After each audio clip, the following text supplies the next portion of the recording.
ណើតគុណនាមនៅក្នុងភាសាខ្មែរយើងនេះគេសង្កេតឃើញថាគុណនាម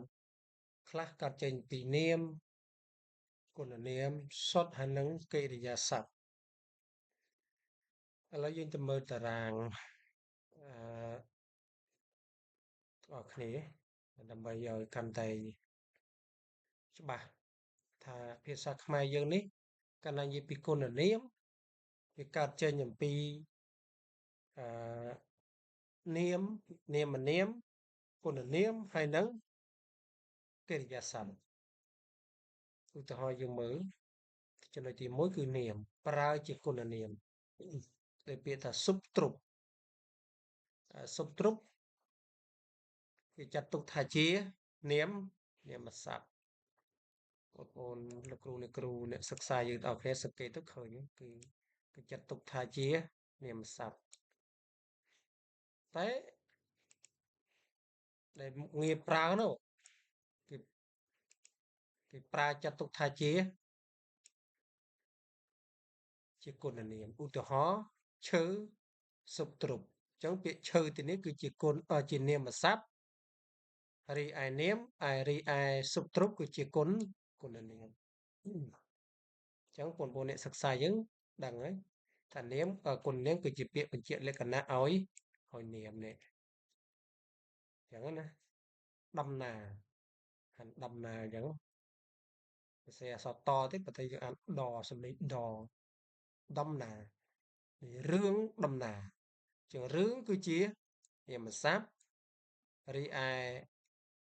ដំណើរគឺជាគុណនាមជានាមដូចគ្នាទេប៉ុន្តែអឺមុខងារដែលយកមកប្រើនោះគឺជាគុណនាមខ្មាំងខ្មាំងនេះគឺជានាមណាដល់ពេលចិត្តខ្មាំងចឹងចិត្តជានាមខ្មាំងទីនេះគឺជាគុណនាមណាចិត្តសត្រូវជាដើមចឹងរបបណារបបជានាមសព្ទណាដល់ពេលយើងប្រើក្នុងល្បះទ្រពរបបទ្រពច្រើនទ្រពដែលពេញហូរហីអញ្ចឹងណាហ្នឹងហើយចឹងតើណាអ្នកសិក្សាបងប្អូនលោកគ្រូយើងទៅមើលមួយទៀតគឺចំណុចទី2គឺគុណនាមដូចជាពាក្យកំពីចនេះគុណនាមដូចពាក្យពីចសំដៅពាក្យពីចក៏គុណនាមដល់ពេលคล้ายកំពីចក៏ជាគុណនាមដែរស្ទក់ស្ទក់ទៅជាសំទក់គុណនាមអញ្ចឹងរឹសដើមក៏គុណនាមកម្លាយទៅក៏ជាគុណនាមប្រើបានទាំងពីរណាស្ទក់ហើយនឹងចាស់ទៅជាកញ្ចាស់ជាគុណនាមដែរខ្ជិលគុណនាមដល់ពីកំជិលក៏គុណនាមចោតគុណនាមកំចោតក៏គុណនាមប៉ោងកំប៉ោងហ្នឹងហើយអញ្ចឹងបានសេចក្តីថាប្រភពដែលគេហៅថាកំណើតនៃគុណនាមនោះវាមាននាមនាមសុទ្ធគុណនាមคล้ายទៅជាគុណនាមនិងកិរិយាសព្ទឥឡូវយើងមើលកិរិយាសព្ទរបស់គ្នាមើលកិរិយាសព្ទទៅយើងឃើញដូចជាអីសំកាកិរិយាសព្ទពីកក់សំកាណាកក់សំកាហ្នឹងក្នុងទីនេះគឺជាគុណនាមហើយនេះសំកាក្នុងទីនេះគឺប្រើក្នុងជាគុណនាមប៉ុន្តែនៃខាងដើមនោះគឺមុខងារវាគឺជាកិរិយាសព្ទតែពេលคล้ายគឺជាសំកាវិញដែលពេលប្រើនៅក្នុងល្បះសំកាក្នុងទីនេះគឺជាមានមុខងារជាគុណនាមទុនទីមិនវាគឺគុណនាមល្មើកិរិយាសព្ទតែពេលប្រើក្នុងល្បះបត់ល្មើ clear ណាសរុបបើប្រើក្នុង clear បត់ល្មើក្នុងទីនេះគឺជាគុណនាមស៊ីសងកិរិយាសព្ទ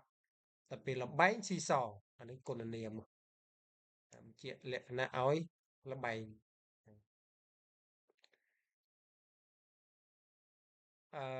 លោភដល់ពេលមនុស្សល្មោប លោបជាកិរិយាសព្ទដល់ពេលមនុស្សលោបជាគុណនាមវិញបញ្ជាក់ឲ្យមនុស្សម៉េចរឿងកំ pl ែងគឺជាកិរិយាសព្ទដល់ពេលរឿងកំ pl ែងទៅជាគុណនាមវិញសង្កូតកិរិយាសព្ទដល់ពេលថ្មសង្កូតអានេះទៅជាគុណនាមបញ្ជាក់ឲ្យថ្មតោះនេះអ្នកសិក្សាយើងបងប្អូនហ្នឹងហើយដូច្នេះគុណនាមមានកំណើតពីនាមផងគុណនាមផងនិងកិរិយាផងបងប្អូនសិក្សាសង្កេតតាមហ្នឹងទៅ